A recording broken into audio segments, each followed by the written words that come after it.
let me take a drink of this first because ooh, this boy, it's gonna be controversial. Okay, I think it is time we retire Barry Allen. Like, I'm not talking about Arrowverse Barry Allen, even though that's coming down the pipe. I'm talking about movie Barry Allen with Chris. I almost call him Chris Evans. I'm still on the whole Haley Atwell thing.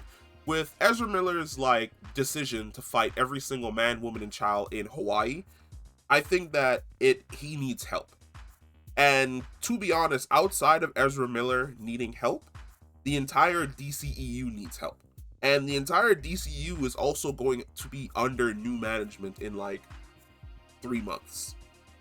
And I think that it's time we move past what's not working. And Ezra Miller is not working as a person or as the Flash. I never liked the casting. Like, I'm okay with the actors and actresses not looking like the character as long as they embody the spirit of the character. Like, for instance, recently and I need to talk about that as well. They casted an African American. Well, he's not African American. He's actually British. Um, uh, what is the cultural breakdown for that? Is that Afro British? An African British actor.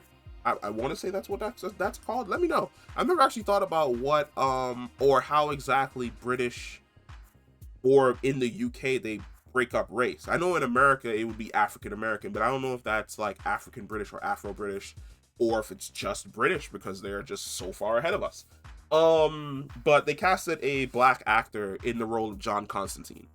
And when I saw that, I was like, okay, but then I remember him from a couple of the shows that he's in, and I'm like, dude's dope. He can definitely fucking bring it.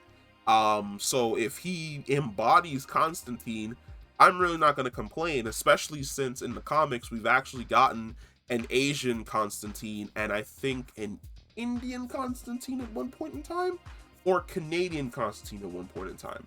So that really doesn't bug me.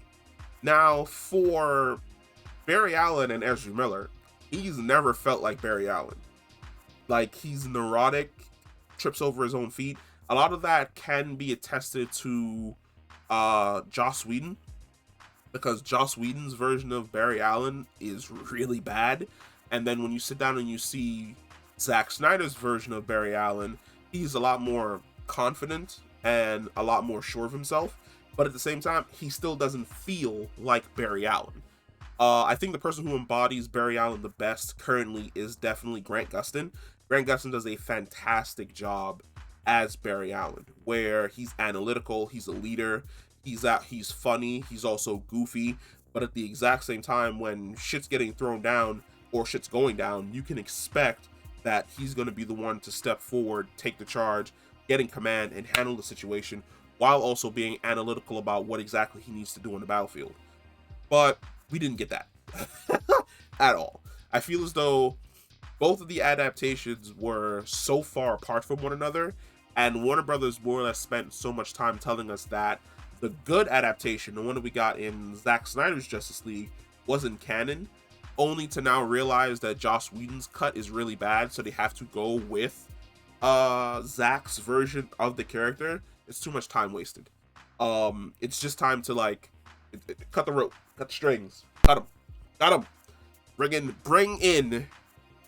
the superior gun. Bring in the better speedster. Bring in the speedster that I grew up with. And that speedster is Wally West. I grew up in the 90s, born in 89. I'm a 90s baby. So in comics and then also on TV, Wally West was my speedster. Justice League, fantastic. He was my speedster. Like, red hair, joke cracking, a little bit goofy, but at the same time super serious, because he's been through some traumatic shit. Wally West, he was my speedster. I adore Wally.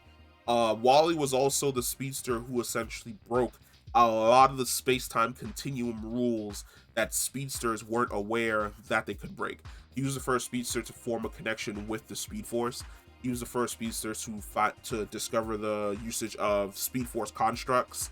He was the first speedster to actually visit the Speed Force, realize what was going on, come back. He was the first speedster to discover that technically, like, speedsters have to be killed by their equivalent of death in order for them to live like a true death. Wally was the man. And if you grew up in the 90s and the early 2000s, he was basically the speedster that you got the most exposure to, because he was everywhere. He was on Justice League. He was on Justice League Unlimited. He was even on Teen Titans when he showed up. That was Wally. I think Wally is a better fit. It's time to retire Barry Allen. Like, let's give Ezra Miller some space. Let's reboot this entire thing.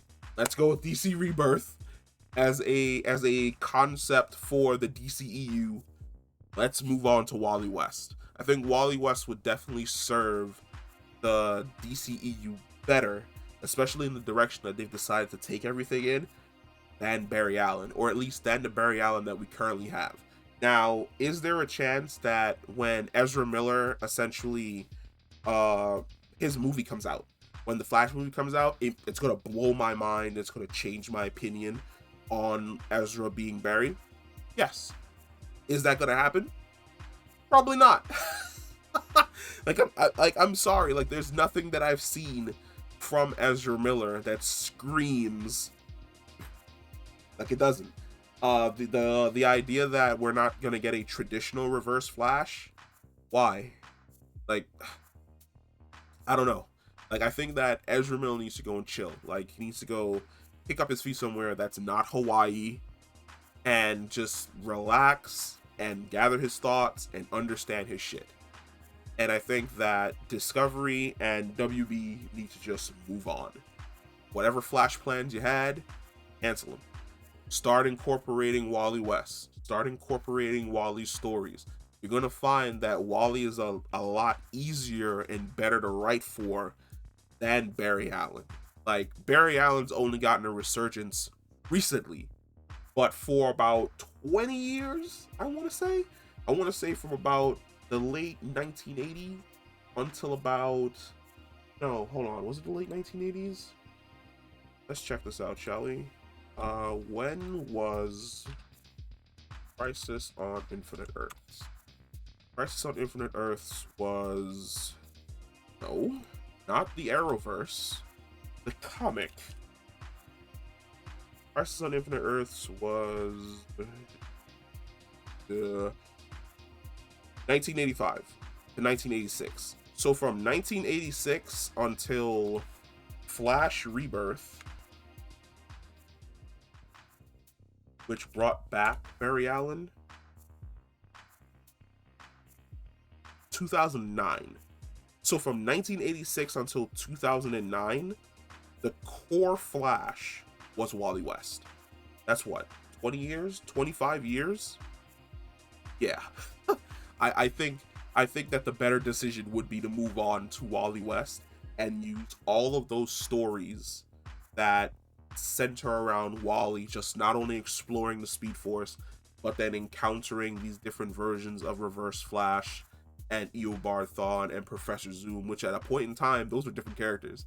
Professor Zoom was a person who didn't even, like, run fast. I think Professor Zoom was the one where his thing wasn't speed. His thing was the fact that he basically slowed down time and then he moved. So it seemed as though he was speed. And then Reverse Flash was the one who was essentially moving extremely fast. And then at some point in time after Flash Rebirth, both of those characters just kind of like combined, and then I don't know. But yeah. Do you agree? Do you think that Wally West would be a better speedster that for the DCEU than Barry Allen? Let me know. Or do you have like another speedster that you want? Do you not want to see Barry Allen? Would you prefer to see Jay Garrick? I would love to see Jay Garrick as well. But comment down below. Let me know. And I'll catch you in the next one.